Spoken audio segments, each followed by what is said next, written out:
Hey y'all, it's your PR Diva here, and I am going to help you all out, and I'm going to break down this Wanda and Katt Williams situation. I'm going to tell you and show you where it all went down. I got my handy dandy notes here. I made some notes. I gave you specific times so that you can look at and see exactly where the disconnect happened with this interview. So let's start first by responding and bringing attention to the fact that they already said that he didn't want to do the interview.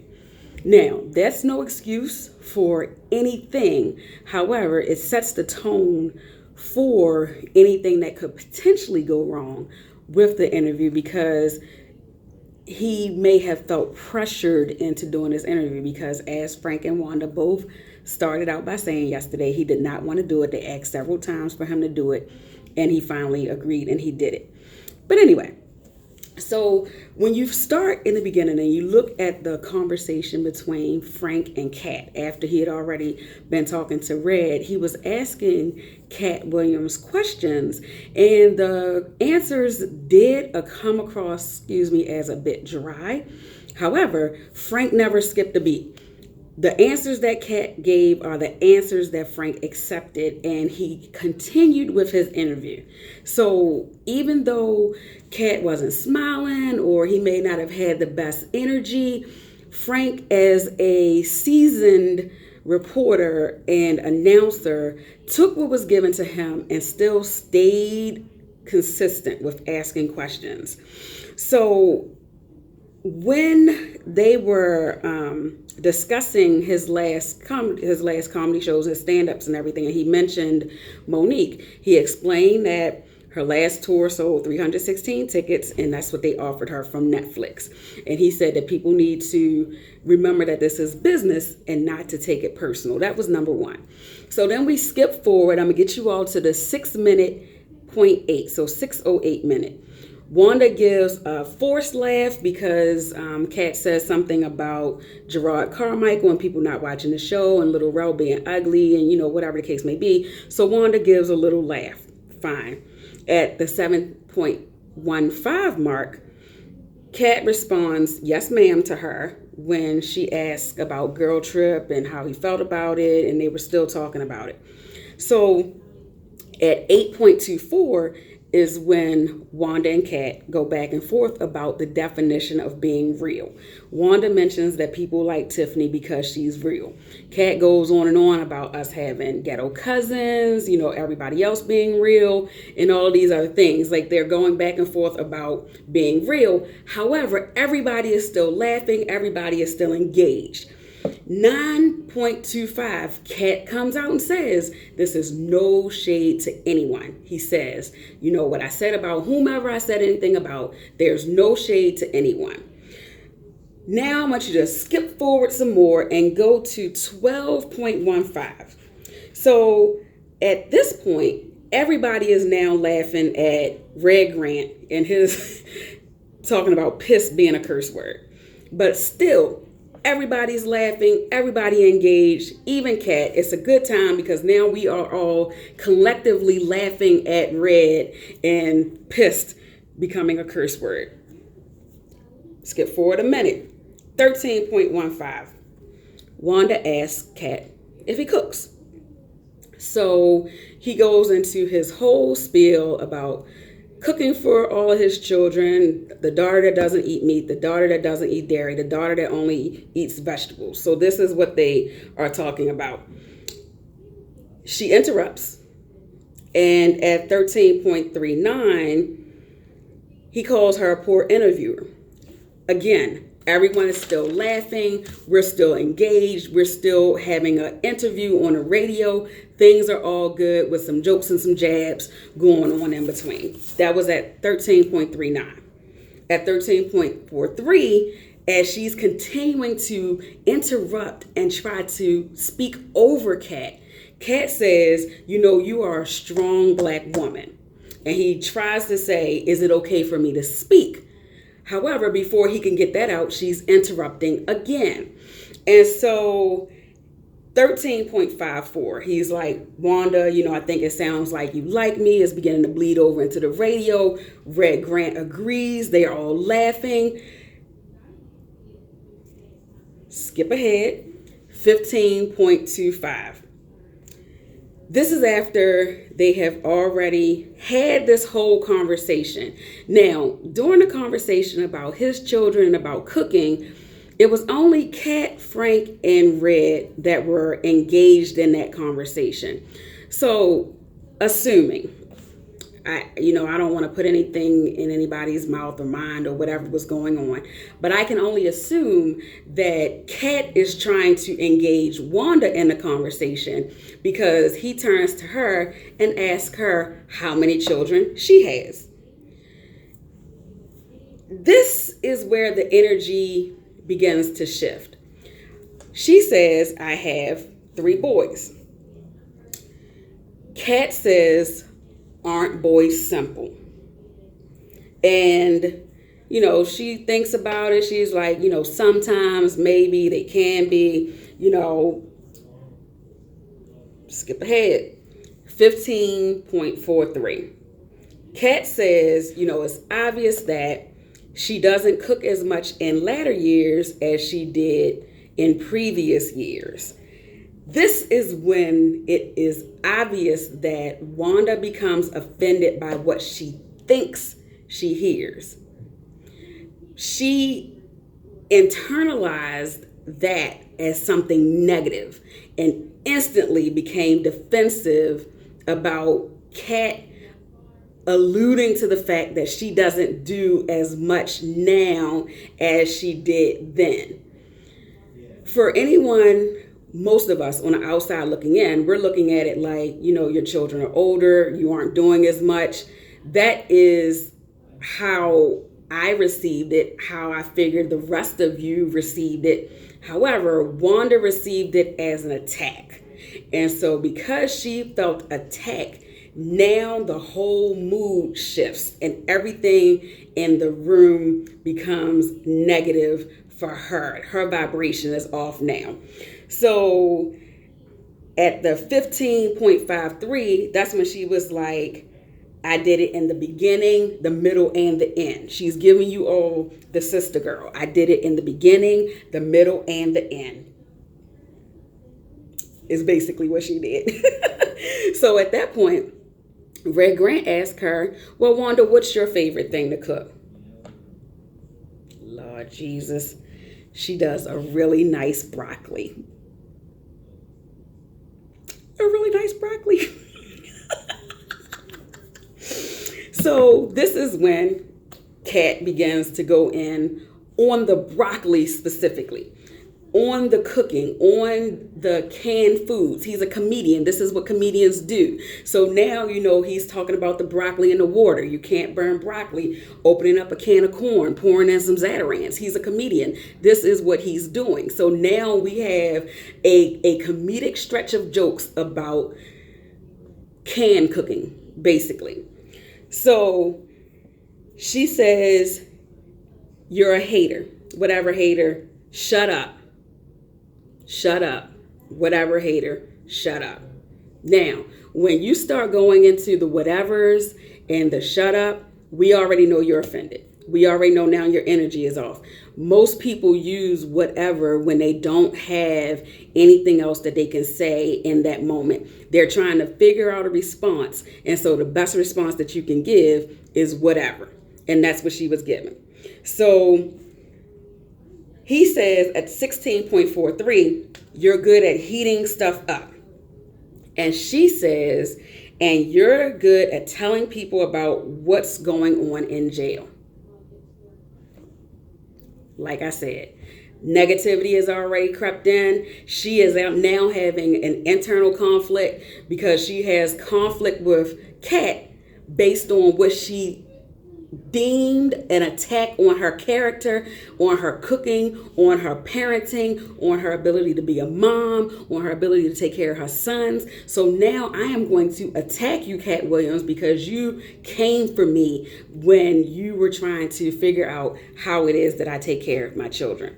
So now it's all downhill. There's no place to go but down, because now she is already angry, upset, hurt. She doesn't have response. Katt is joning on her like a comedian would. Everybody in the background still thinks that we are all laughing together when Wanda is the one that is now sitting in conflict because I have all these men around me who are making fun of me. At 16.58, Frank tries to change the subject. So Frank is saying, hey, can we go to break? Can we do something else? She says Katt needs to go to the salon. That's the 17.17 mark. And at 17.30, after Katt says, I have 9 inches of hair, this isn't a perm, whatever the case may be. And she's like, oh, that's not a perm. He said, no, it's not, nice lady. Come run one of your gnarled fingers through my hair so you can lie. Another joke from another attack that she made. She said his hair was a perm. He said it's not a perm. He called her fingers gnarled. So this is a verbal back and forth, supposedly between comedians, but one of the comedians is angry over jokes. Now at 17.59, Red is trying to change the subject. So he's like, Red Grant, Comedy Theater, blah, blah, blah.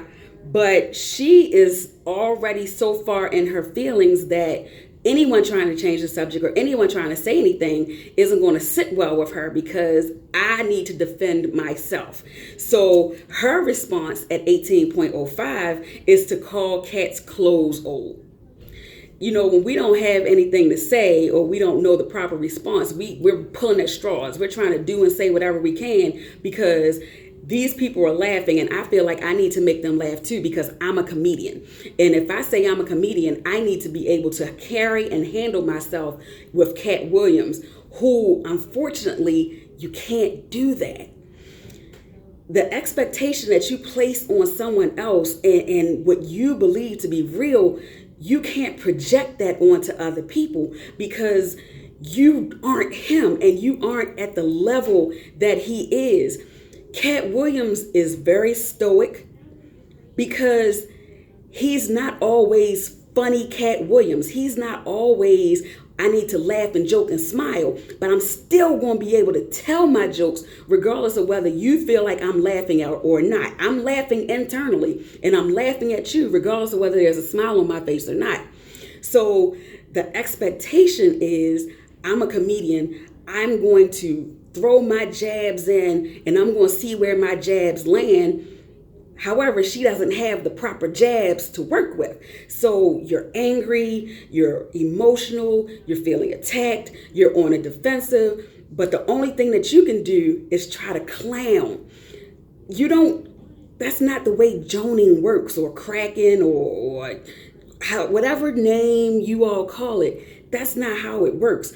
You aren't supposed to try to take jabs to negatively talk about somebody in comedy. You're supposed to be making jokes about things that people will joke about themselves. Unfortunately, you have somebody who laughs at themselves all of the time. Katt Williams, regardless of anything else, is very, very, very secure and comfortable in himself. Just like you called him crazy, Wanda. At one point you called him crazy. He said, am I crazy? This man lives in his truth. He's telling you 19 felonies. He said that off the back at the very beginning of the interview. He said something about being able to celebrate publicly. And he said, I can't celebrate too publicly because I have 19 felonies. He told you that in the first 3 minutes of the interview. That being said, you already know the felonies is not something that I can try to go with because he doesn't care about that. The hair, not something I can try to go against because he doesn't care about that. The clothes, he doesn't care about that. You have to find content and make up jokes. You have to be a comedian to be a comedian. Comedians are always on. They're always ready. You weren't ready. Anyway, 1836, Frank tried to save Wanda again. Even though people were saying Frank didn't try, Wanda said he didn't try. You had Frank twice so far and Red Grant tried to deviate, but because you were so far in your feelings, Wanda Smith, you wanted to keep on going. You had people trying to save you, but you weren't trying to be saved in that moment. In that moment, you were on some get back, but the get back wasn't working. So unfortunately, you allowed this to continue because the power was in you as well. The same way Frank said, let's go to commercial, or Frank said, let's play some music. The same way Red Grant said, Red at the Comedy Theater, you could have stopped talking. You could have said, go to commercial. You could have said, cut. You could have done any of those things, but you were so caught up in the moment that you didn't allow that to happen. And so this is how we got here. So then 1850, you say, come get this inmate out of here. We already said he doesn't care about jail.